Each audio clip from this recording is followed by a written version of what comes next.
Defence Support Command. The Scania Griffus is the new workhorse of the Royal Netherlands Armed Forces.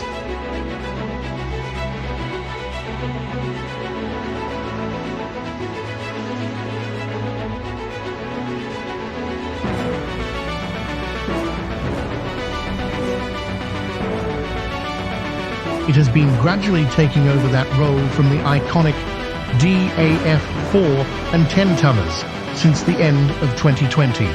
The Griffus is taking over the transport task from the trucks that form the logistical backbone of defence for over 30 years.